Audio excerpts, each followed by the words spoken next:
তুমি আমার আব্বু নও। আমার সৎ ছেলে আমার 5 বছরের ছোট ছেলেটার সামনে দাঁড়িয়ে চিৎকার করে উঠেছিল।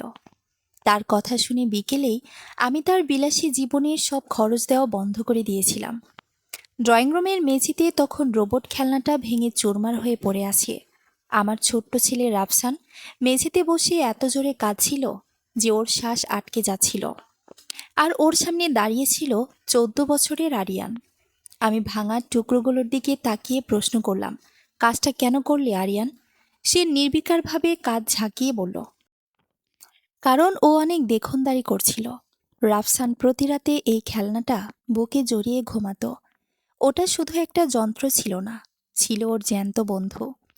ধানমন্ডির এই ফ্ল্যাটে আমাদের পরিবারকে সবাই একটা আদর্শ সুখী পরিবার বলেই জানত। আমি জাবেদ আহমেদ, আমার স্ত্রী ফারিহা, ফারিহার আগের সংসারের 2 সন্তান, আরিয়ান আর মালিহা, আর আমাদের নিজেদের ছোট ছেলে রাফসান। বাইরে থেকে আমাদের নিখুঁত এক পরিবার মনে হলেও ভেতরে ভেতরে আমি বছরের পর বছর ধরে তীব্র অপমান গিলে যাচ্ছিলাম। আমি কখনো আরিয়ানকে জোর করিনি আমাকে আব্বু ডাকার জন্য। আমি শুধু নিজের দায়িত্ব পালন করে গেছি। নামি ইংলিশ মিডিয়াম স্কুলের ফি, কোচিংয়ের খরচ, mobile bill, high speed wifi, ব্র্যান্ডের জুতো, প্লে স্টেশন সব আমি দিয়েছি। যখন ওদের নিজের বাবার ফয়সাল মাসের পর মাস দায়িত্ব এড়াতো, লতা ডাইনিং টেবিলে বসে কাঁদত, আমি নিজে সব বিল মিটিয়ে দিতাম। তবুও আরিয়ান যখনই ওর নিজের বাবার ওখান থেকে ফিরত, আমার দিকে এমনভাবে তাকাতো যেন আমি চোর। কথায় কথায় বলতো, আমার আব্বু বলে তোমার মতো মানুষরা টাকা ছিটিয়ে অন্যের সম্মান কিনতে চাও। আমি চুপ করে সব সহ্য করেছি, শুধু ফারিহা আর ঘরের শান্তির জন্য। কিন্তু আজ যখন রাফসান মেঝেতে বসে ভাঙা রোবটের হাতটা বুকে চেপে ধরে কাঁদছিল, তখন আমার ধৈর্য ভেঙে গেল। আমি আরিয়ানের চোখের দিকে তাকিয়ে বললাম, তোমার ভাইয়ের কাছে ক্ষমা চাও। ও উল্টো এক বুক অহংকার নিয়ে বলল, ও আমার ভাই না, ওর কাছে আমি ক্ষমা চাইব না। আমি নিজের রাগ নিয়ন্ত্রণ করে বললাম, আমি শেষবার বলছি আরিয়ান, সরি বলো। আরিয়ান বিকৃতভাবে হেসে আরেকটা টুকরো লাথি মেরে সোফার নিচে ঢুকিয়ে দিল। না হলে কি করবেন আপনি? আমি নিচু গলায় ডাকলাম, আরিয়ান। ও আচমকা সামনে এগিয়ে এসে আমার বুকের ওপর আঙ্গুল তুলে চিৎকার করে উঠল, তুমি আমার আব্বু নও, তুমি শুধু সেই লোক যাকে আমার আম্মু বিয়ে করতে বাধ্য হয়েছে। কারণ তখন আমাদের টাকার দরকার ছিল। আমার নিজের আব্বু আমাকে সব সত্যি বলে দিয়েছে। তোমার নোংরা টাকা তোমার কাছে রাখো। পুরো ড্রয়িং রুমটা নিস্তব্ধ হয়ে গেল। মালিহা করিডোরের কোনায় এসে দাঁড়িয়েছিল ভয়ে ফ্যাকাশে মুখে। রাফসান আমার দিকে করুণ চোখে তাকালো। আমি আর একটা কথাও বাড়ালাম না। ধীর পায়ে ডাইনিং টেবিলের কাছে গিয়ে ল্যাপটপটা খুললাম। ওর জীবনের সাথে যুক্ত প্রতিটা ডিজিটাল অ্যাকাউন্টে একে একে ওর phone plan, gaming subscription, online coaching app, স্কুলের এসি বাসের ফি আর হাত খরচের অ্যাকাউন্ট টাকা দেওয়া বন্ধ করে দিলাম। আরিয়ানের মুখের হাসি মিলিয়ে গেল। ও ঘাবড়ে গিয়ে বলল, আপনি কি করছেন এগুলো? আমি ওর চোখের দিকে তাকিয়ে বললাম, আমি তোমার ইচ্ছাকে শ্রদ্ধা জানাচ্ছি আরিয়ান। আমি মাউসের প্রথম ক্যান্সেল বাটনে ক্লিক করলাম, তারপর দ্বিতীয়টা, তারপর তৃতীয়টা। একে একে ওর বিলাসী জীবনের প্রতিটা লাইফলাইন আমি ডিজিটাল স্ক্রিন থেকে মুছে দিলাম। ঠিক তখনই সদর দরজা খুলে ফারিহা 2 হাতে বাজারের ব্যাগ নিয়ে ঘরে ঢুকল। রাফসানকে কাঁদতে দেখে ও যখন জিজ্ঞেস করতে যাবে কি হয়েছে, তখন আরিয়ান ড্রয়িং রুমের মাঝখানে ফ্যাকাশে মুখে দাঁড়িয়ে আছে। ফারিহা কিছু বলার আগে ঠিক সেই মুহূর্তে আমার হাতের ফোনটা ভাইব্রেট করে উঠল। স্ক্রিনে ভেসে উঠল একটা সম্পূর্ণ অচেনা নম্বর থেকে আসা মেসেজ। এখনই ওকে পুরোপুরি বন্ধ করে দিও না জাবেদ। তার আগে তোমার প্রিয় স্ত্রী ফারিহাকে গিয়ে জিজ্ঞেস করো সে এতদিন তোমার কাছ থেকে ঠিক কোন সত্যটা লুকিয়ে রেখেছে। মেসেজটা স্ক্রিনে ভেসে ওঠার পর ড্রয়িং রুমের থমথমে বাতাস যেন আরও ভারী হয়ে উঠল। অচেনা নম্বরের এই কয়েকটা শব্দ আমার মাথার ভেতর হাতুড়ির মতো আঘাত করতে লাগলো। ল্যাপটপের স্ক্রিনে তখন আরিয়ানের বাতিল হয়ে যাওয়া সাবস্ক্রিপশনগুলোর কনফার্মড নোটিফিকেশন জ্বলজ্বল করছে,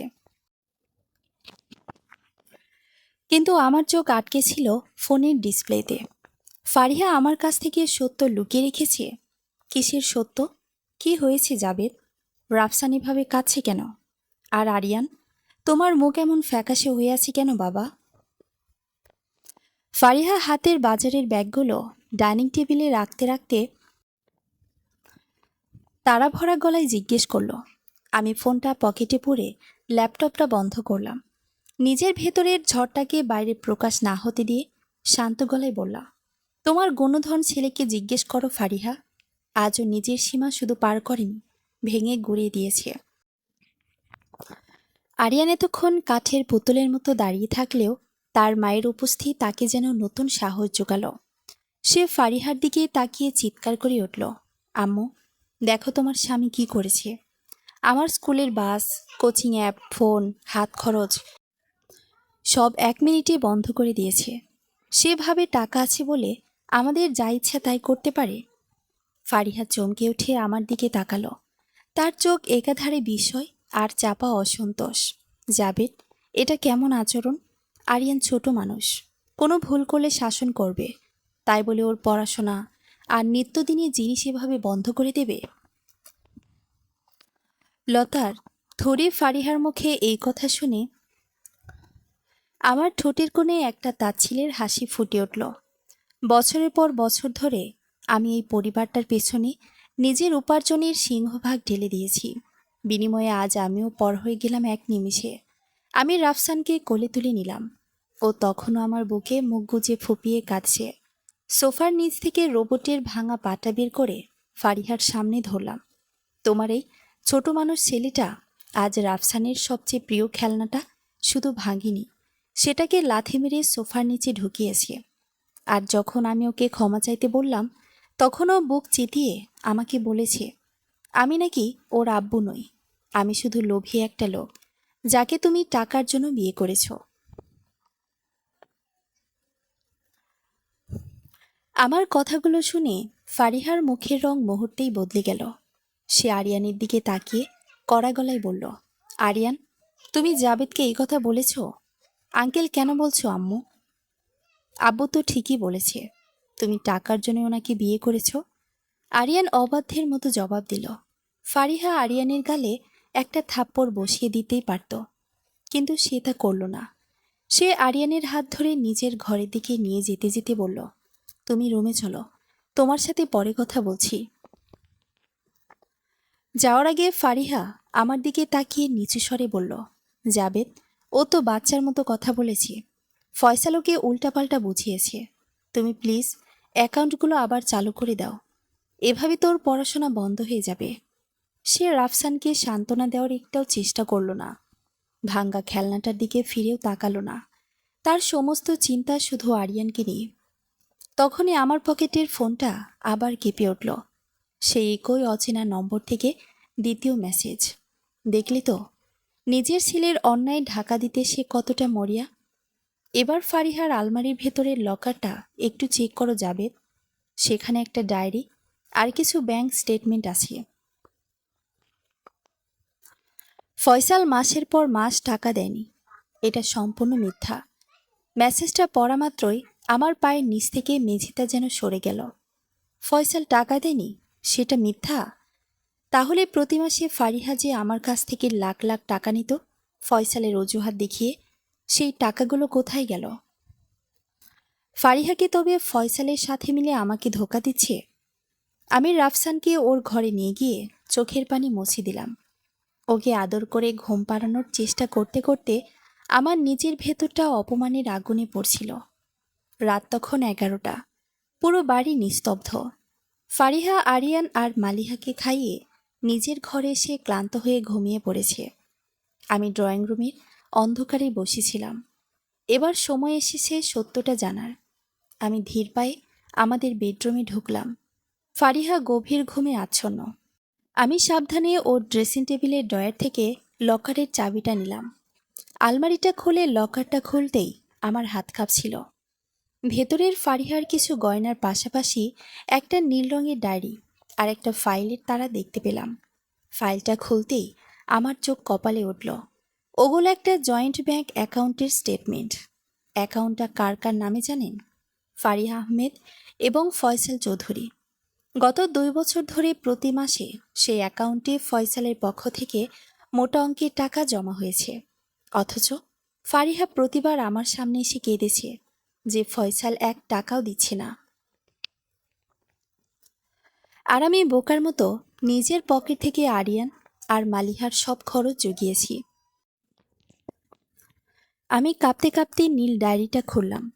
প্রথম পাতায় ফারিহার হাতে লেখায় লেখা, জাভেদের টাকা দিয়ে আরিয়ান আর মালিহার ভবিষ্যৎ গড়ে দেব, আর ফয়সালের দেওয়া টাকাটা জমিয়ে রাখব আমাদের পূর্ণ মিলনের জন্য।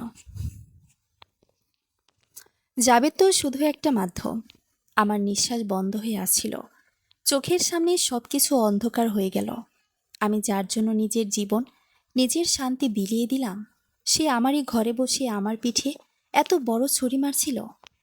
ঠিক তখনই ঘরের বাতিটা জ্বলে উঠল। দরজার সামনে দাঁড়িয়ে ফারিহা। আমার হাতে ডায়েরি আর ব্যাংক স্টেটমেন্ট দেখে ওর মুখটা ভয়ে নীল হয়ে গেল। ফারিহার মুখের সমস্ত রক্ত যেন এক মুহূর্তেই শুষে নিয়েছে কেউ। যে ডায়েরি আর ব্যাংক স্টেটমেন্ট সে এতকাল আমার চোখের আড়ালে আগলে রেখেছিল, তা এখন আমার হাতের মুঠোয়। ঘরে জ্বলতে থাকা এলইডি লাইটের কড়া আলোয় ফারিহার কপালে বিন্দু বিন্দু ঘাম জমতে দেখলাম। সে আমতা আমতা করে ঘরের ভেতরে 2 পা এগিয়ে এলো। কাপা গলায় বলল, জাবেদ, তুমি ভুল বুঝছো। যেভাবে ভাবছো ব্যাপারটা আসলে তা নয়। ওটা ওটা অনেক পুরনো ডায়েরি। ভুল বুঝছি? আমার কণ্ঠস্বরে রাগ ছিল না, ছিল এক তীব্র হিমশীতল ঘৃণা। আমি ব্যাংক স্টেটমেন্টের কাগজগুলো ওর মুখের সামনে মেলে ধরলাম। গত মাসের 25 তারিখেও এই জয়েন্ট অ্যাকাউন্টে ফয়সালের কাছ থেকে 1.5 লাখ টাকা জমা হয়েছে। আর তার ঠিক 2 দিন পর 27 তারিখে তুমি ডাইনিং টেবিলে বসে আমার সামনে চোখের পানি ফেলেছ যে আরিয়ানের লেভেলের কোচিংয়ের টাকার জন্য ফয়সাল ফোন ধরছে না। এটাও কি আমার ভুল ফারিহা? ফারিহা চুপ করে রইল। ওর চুরির হাত একদম হাতে নাতে ধরা পড়ে গেছে। যে ডায়েরির পাতায় সে আমাকে কেবলই একটা মাধ্যম বা টাকা বানানোর মেশিন হিসেবে উল্লেখ করেছে, সেটার কোনো অজুহাত আর ওর কাছে ছিল না।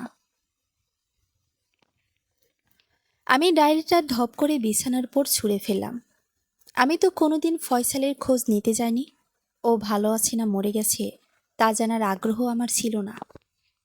আমি শুধু ভালোবেসেছিলাম তোমাকে, আর নিজের সন্তান মনে করে আগলে রেখেছিলাম আরিয়ানকে আর মালিহাকে। অথচ তোমরা দুজনে মিলে আমার ঘরে বসে ফয়সালের সাথে পুনর্মিলনের ছক কষছ।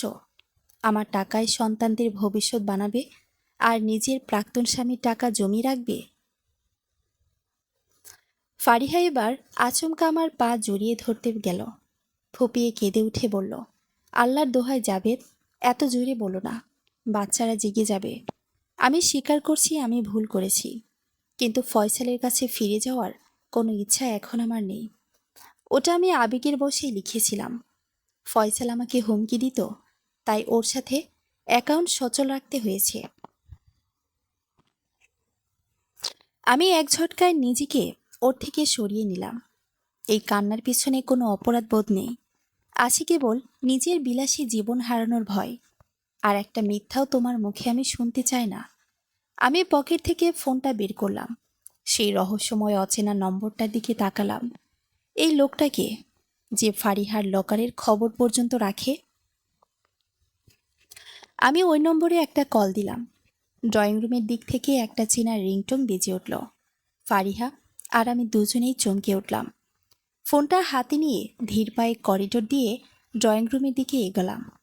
সোফার ওপর একটা ফোন ভাইব্রেট করছে, আর সোফার পাশে অন্ধকারে দাঁড়িয়ে আছে মালিহা, আমার সৎ মেয়ে মালিহা, যে এই বাড়িতে সবসময় চুপচাপ থাকত। ভাই আরিয়ানের মতো কখনো অবাধ্যতা দেখাতো না। সে তার নিজের হাতের ফোনটা কেটে দিল, আর সাথে সাথে আমার ফোনের রিংটোনও বন্ধ হয়ে গেল। আমি স্তব্ধ হয়ে গেলাম। মালিহা, তুমি? এই মেসেজগুলো তুমি পাঠাচ্ছিলে? মালিহা অন্ধকারের মধ্য থেকে আলোর নিচে এগিয়ে এলো। ওর চোখে কোনো ভয় ছিল না, বরং এক ধরনের স্বস্তি ছিল। ও ফারিহার দিকে তাকিয়ে বলল, হ্যাঁ, মেসেজগুলো আমিই পাঠিয়েছি। আমি আর পারছিলাম না এই পাপের অংশীদার হতে। ফারিহা চিৎকার করে উঠল, মালিহা, তুই নিজের মায়ের সাথে এই বেইমানি করলি? তোর জন্য এত কিছু করছি আমি আর ফয়সাল, আমাদের জন্য করছো না আম্মু? তোমরা আঙ্কেলকে ঠকাচ্ছ। মালিহার গলা কাঁপছিল, কিন্তু ও শক্ত হয়ে দাঁড়িয়ে রইল। ছোটবেলা থেকেই দেখে আসি আব্বু আমাদের কোনো খোঁজ নেয় না, কিন্তু যখনই তুমি জাবেদ আঙ্কেলকে বিয়ে করলে, আব্বু তোমার সাথে যোগাযোগ শুরু করলো। তোমরা আঙ্কেলের সরলতার সুযোগ নিয়েছ, আরিয়ানকে তোমরা মাথায় তুলেছ, ওকে আঙ্কেলের বিরুদ্ধে বিষিয়ে দিয়েছ। কিন্তু জাবেদ আঙ্কেল আমাদের কখনো নিজের সন্তানের চেয়ে কম কিছু দেয়নি। আজ আরিয়ান যখন ছোট ভাইটার খেলনা ভেঙে আঙ্কেলকে অপমান করল, তখন আমার মনে হলো আর চুপ থাকা পাপ। মালিহা আমার দিকে তাকালো, ওর চোখ দিয়ে পানি পড়ছে। আঙ্কেল, আমি দুঃখিত। আমি অনেকদিন আগেই আপনাকে সব বলতে চেয়েছিলাম, কিন্তু আম্মুর ভয়ে পারিনি। আমার বুকের ভেতর এক অদ্ভুত অনুভূতির সৃষ্টি হলো। এ বাড়িতে সবাই বেইমান নয়, অন্তত মালিহা নামের মেয়েটা আমার দেওয়া ভালোবাসার মূল্য দিতে পেরেছে। ফারিহা তখন দেয়ালে পিঠ ঠেকিয়ে দাঁড়িয়ে আছে। ওর এতদিনের সাজানো সব চাল তাসের ঘরের মতো ভেঙে পড়েছে। আমি ফারিহার দিকে তাকালাম। আমার মন এখন একদম শান্ত, কোনো রাগ নেই। আমি বললাম, আজ রাতটা এ বাড়িতে তোমাদের শেষ রাত ফারিহা। কাল সকালে তুমি আরিয়ানকে নিয়ে এই ঘর থেকে বের হয়ে যাবে। ফয়সালের জমানো টাকা দিয়ে তোমরা যেখানে ইচ্ছা যাও, আমার কিছু যায় আসে না। ফারিহা কেঁদে উঠে বলল, জাবেদ, তুমি আমায় ডিভোর্স দেবে? লোকসমাজে আমার মুখ দেখানোর জায়গা থাকবে না। মুখ দেখানোর চিন্তা তোমার আগেই করা উচিত ছিল। আমি মালিহার দিকে তাকালাম। মালিহা, তুমি যদি এই বাড়িতে আমার নিজের মেয়ের মতো থাকতে চাও, তোমার অধিকার সারা জীবন থাকবে। আর যদি তোমার আম্মুর সাথে যেতে চাও, আমি জোর করব না। মালিহা এক মুহূর্ত দ্বিধা না করে আমার পাশে এসে দাঁড়ালো। আমি আপনার কাছেই থাকবো আঙ্কেল। যে মা বাবা বেইমানি শেখায়, আমি তাদের সাথে থাকতে চাই না। ফারিহা ফ্যালফ্যাল করে মেয়ের দিকে তাকিয়ে রইল। আমি রাফসানের ঘরের দিকে পা বাড়ালাম। কাল সকালে এক নতুন সূর্য উঠবে। ফারিহা আর আরিয়ানের বিদায়ের সাথে সাথে এ ঘরের অদৃশ্য দেয়ালগুলো চিরতরে ভেঙে যাবে। কিন্তু ফয়সাল আর ফারিহা কি এত সহজে আমার জীবন থেকে সরে যাবে, নাকি এর পেছনে আরও বড় কোনো ঝড় অপেক্ষা করছে? সেই রাতের বাকিটা সময় আমার চোখের পাতা এক করার সুযোগ হয়নি। একদিকে ফারিহার ঘরের ভেতর থেকে আসা চাপা কান্নার আওয়াজ, অন্যদিকে নিজের বুকের ভেতর বছরের পর বছর ধরে পুষে রাখা বিশ্বাসের অপমৃত্যু। তবে অদ্ভুত ব্যাপার হলো, মনটা আজ ভীষণ হালকা লাগছিল। কুয়াশায় কেটে গেলে যেমন চারপাশ পরিষ্কার দেখায়, আমার জীবনটাও আজ ঠিক তেমনই স্পষ্ট। সকাল 7টা। ফারিহা আর আরিয়ান দুটো ট্রলি ব্যাগ নিয়ে দরজার সামনে এসে দাঁড়িয়েছে। আরিয়ানের চোখের সেই অহংকার ধুলোয় মিশে গেছে। ওর মুখটা এখন ভয়ে আর লজ্জায় কোঁচকে ছোট হয়ে আছে। ফারিহা শেষবারের মতো আমার দিকে তাকালো, ওর চোখে জল। হয়তো ভেবেছিল আমি শেষ মুহূর্তে এসে কোনো নাটকীয়তায় ওকে আটকে দেব। কিন্তু আমি কেবল সোফায় বসে শান্তভাবে কফির মগে চুমুক দিলাম। জাবেদ, সত্যি কি আমাদের সব শেষ? ফারিহার গলা কাঁপছিল। আমি ওর দিকে না তাকিয়েই বললাম, যা কোনোদিন শুরুই হয়নি তা শেষ হওয়ার আফসোস করে লাভ নেই ফারিহা। আমার আইনজীবী আজ দুপুরের মধ্যে তোমার কাছে ডিভোর্সের কাগজ পাঠিয়ে দেবে। পারস্পরিক সম্মতিতে সই করে দিলেই ঝামেলা চুকে যাবে। আরিয়ান এবার মাথা নিচু করে ভাঙ্গা গলায় বলল, আমাকে মাফ করে দেন আঙ্কেল। আমি ওর দিকে তাকালাম। আমি তোমাকে আগে মাফ করে দিয়েছি আরিয়ান, কারণ তোমার এই আচরণের পেছনে তোমার কোনো দোষ নেই। দোষ তোমার শিক্ষার। যাও, তোমার নিজের বাবার কাছে গিয়ে এবার স্বাধীনভাবে বাঁচো। ওরা আর কোনো কথা না বাড়িয়ে দরজা খুলে বেরিয়ে গেল।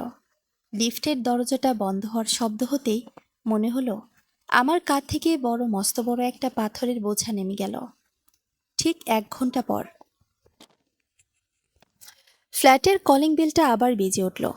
মালিহা দরজা খুলতেই বাইরে দাঁড়িয়ে থাকা মানুষটাকে দেখে আমার চল শক্ত হয়ে গেল। ফয়সাল চৌধুরী, ফারিহার প্রাক্তন স্বামী। চোখে দামি সানগ্লাস, পরনে পলো শার্ট, মুখে একটা ধূর্ত বিজয়ের হাসি নিয়ে সে সোজা ড্রয়িং রুমে ঢুকে এলো। আরে জাবেদ সাহেব, গুড মর্নিং। ফয়সাল বেশ আয়েশ করে সোফায় গিয়ে বসল। শুনলাম ফারিহা আর আরিয়ানকে নাকি এক কাপড়ে বাড়ি থেকে বের করে দিয়েছেন। কাজটা কি ঠিক হলো? আমি কফির মগটা টেবিলে রাখলাম। আমার ঘর থেকে কাকে বের করব আর কাকে রাখবো তা নিয়ে বাইরের কোনো মানুষের দালালি আমার পছন্দ না ফয়সাল সাহেব। ফয়সাল হাহা করে হেসে উঠল। বাইরের মানুষ? আপনি হয়তো ভুলে যাচ্ছেন জাবেদ সাহেব, ফারিহা আপনার আইনের স্ত্রী হতে পারে, কিন্তু ও মনে প্রাণে সবসময় আমারই ছিল। আর আরিয়ান তো আমার নিজের রক্ত। আপনার টাকা দিয়ে আমার সন্তানদের রাজকীয় ভবিষ্যৎ বানানোর যে চালটা ফারিহা খেলেছিল সেটা আসলেই চমৎকার ছিল, তাই না? সে পকেট থেকে একটা কাগজ বের করে টেবিলের উপর ছুঁড়ে দিল। তবে আপনি ফারিয়াকে তাড়িয়ে ভালোই করেছেন। এখন আমাদের এক হতে আর কোনো বাধা রইল না। কিন্তু সমস্যা হলো, ফারিহার কাবিনের টাকা তো ফারিহা পেতে পারে, তাই না? তাই ভাবলাম আপনার এই ধানমন্ডির ফ্ল্যাটটার অর্ধেক দাবি আমরা করতেই পারি। ফয়সালের এই নোংরা লোভ আমাকে একটুও অবাক করেনি। আমি শুধু ঘাড় ঘুরিয়ে মালিহার দিকে তাকালাম। মালিহা ডাইনিং টেবিলের কোণ থেকে এগিয়ে এসে ফয়সালের সামনে দাঁড়ালো। ওর হাতে তখন আমার সেই ল্যাপটপটা খোলা। মালিহা, তুই এখানে কি করছিস? ব্যাগ গোছা, আমরা চলে যাচ্ছি। ফয়সাল কড়া গলায় বলল। মালিহা ওর বাবার দিকে তাকিয়ে এক অদ্ভুত তাচ্ছিলের হাসি হাসল। কোথায় যাব আব্বু? তোমার সেই নতুন ফ্ল্যাটে, যেটা মা আর তুমি জাবেদ আঙ্কেলের টেক্সটাইল ব্যবসার ফাইল চুরি করে অন্য কোম্পানিকে বিক্রি করে পাওয়া টাকা দিয়ে কিনেছ। ফয়সালের মুখের হাসি 1 সেকেন্ডে উধাও হয়ে গেল। সে সোফা থেকে প্রায় লাফিয়ে উঠল। কিসের উল্টাপাল্টা বকছিস তুই? আমি এবার ল্যাপটপটা নিজের দিকে ঘুরিয়ে নিলাম। স্ক্রিনে ফয়সালের সাথে ফারিহার গত 1 বছরের ইমেইল এবং চ্যাটের সমস্ত বেকআপ খোলা। ফয়সাল সাহেব, আপনি কি ভেবেছিলেন আপনার চালটা আমি ধরতে পারিনি? আমি শান্ত গলায় বললাম, আমার অফিসের কোন ফাইলটা কখন মিসিং হতো সেটার হিসেব আমার আইটি টিম অনেক আগেই বের করেছিল। ফারিহা মাঝে মধ্যে আমার অফিসে গিয়ে আমার জন্য ওই তথ্যগুলো সরাতো। আপনি ভেবেছিলেন ফারিহাকে দিয়ে আমার টাকা আর ব্যবসা দুটোই ধ্বংস করে দেবেন? আমি টেবিলের উপর একটা পেন ড্রাইভ রাখলাম। এই ড্রাইভে আপনার সেই কর ফাঁকি, অবৈধভাবে ব্যবসার ডেটা চুরি এবং ফারিহার সাথে মিলিয়ে আমাকে ব্ল্যাকমেল করার সমস্ত অডিও ও ভিডিও প্রমাণ আছে। আপনি ফ্ল্যাটের অর্ধেক দূর, আগামী কয়েক বছর জেলখানার অর্ধেকটাও বরাদ্দ পাবেন কি না তা নিয়ে চিন্তা করুন। আমার লিগ্যাল টিম অলরেডি ডিবি অফিসে কমপ্লেন ফাইল করে দিয়েছে। ফয়সালের কপাল বেয়ে এবার টপটপ করে ঘাম ঝরতে লাগলো। সে ফ্যাকাশে মুখে কাগজের টুকরোটা টেবিল থেকে তুলে নিল। জাবেদ সাহেব, আপনি আপনি তো অনেক বড় মনের মানুষ। আপনি নিশ্চয়ই এতটা নিষ্ঠুর হবেন না। নিষ্ঠুরতা আমি আপনার আর ফারিহার কাছ থেকে শিখেছি। আমি দরজার দিকে আঙ্গুল তুললাম। নিজের ভালো চাইলে ফারিহা আর আরিয়ানের হাত ধরে এই দেশ ছেড়ে চলে যান। এরপর যদি কখনো আপনাকে বা ফারিয়াকে আমার বা আমার সন্তানদের আশেপাশে দেখি, তবে আইনের শেষ দেখিয়ে আমি ছাড়ব। ফয়সাল আর এক মুহূর্ত দাঁড়ানোর সাহস পেল না। প্রায় দৌড়ানোর ভঙ্গিতে সে ফ্ল্যাট থেকে বেরিয়ে গেল। বেলা 12টা। ড্রয়িং রুমের মাঝখানে এখন আর কোনো অশান্তি নেই। আমার ছোট ছেলে রাফসান এতক্ষণে ঘুম থেকে উঠে চোখ ডলতে ডলতে ড্রয়িং রুমে এলো। ও সোফার নিচে তাকালো, যেখানে ওর ভাঙা রোবটটা কাল পড়েছিল, কিন্তু সেখানে এখন একটা নতুন আরও সুন্দর একটা ড্রোন খেলনা রাখা। মালিহার রাফসানকে কোলে তুলে নিয়ে বলল, দেখো রাফু, তোমার জন্য জাবেদ আঙ্কেল থুরি তোমার আব্বু কি এনেছে। রাফসান খুশিতে মালিহাকে জড়িয়ে ধরল। তারপর আমার দিকে তাকিয়ে বলল, থ্যাংক ইউ আব্বু। মালিহা আপু, চলো আমরা ওটা বারান্দায় গিয়ে ওড়াই। মালিহা রাফসানের হাত ধরে হাসি মুখে বারান্দার দিকে চলে গেল। ওদের হাসির শব্দে পুরো বাড়িটা মুখরিত হয়ে উঠল। আমি জানালার বাইরে নীল আকাশের দিকে তাকালাম। যে রক্ত কখনো আমার ছিল না, সেই মালিহা আজ আমার পাশে দাঁড়িয়ে বেইমানের বিরুদ্ধে লড়াই করেছে। আর যাদের আমি নিজের ভেবেছিলাম, তারা ছিল শুধু স্বার্থের পুতুল। সম্পর্কের আসল ভিত্তি রক্তের বাঁধনে নয়, থাকে বিশ্বাস আর সম্মানের দেওয়ালে। আজ আমার ঘরের সেই বিষাক্ত অদৃশ্য দেয়ালগুলো চিরতরে ভেঙে গেছে। এখন সেখানে শুধুই এক টুকরো শান্তি আর আমার দুটো সত্যিকারের সন্তান। সমাপ্ত।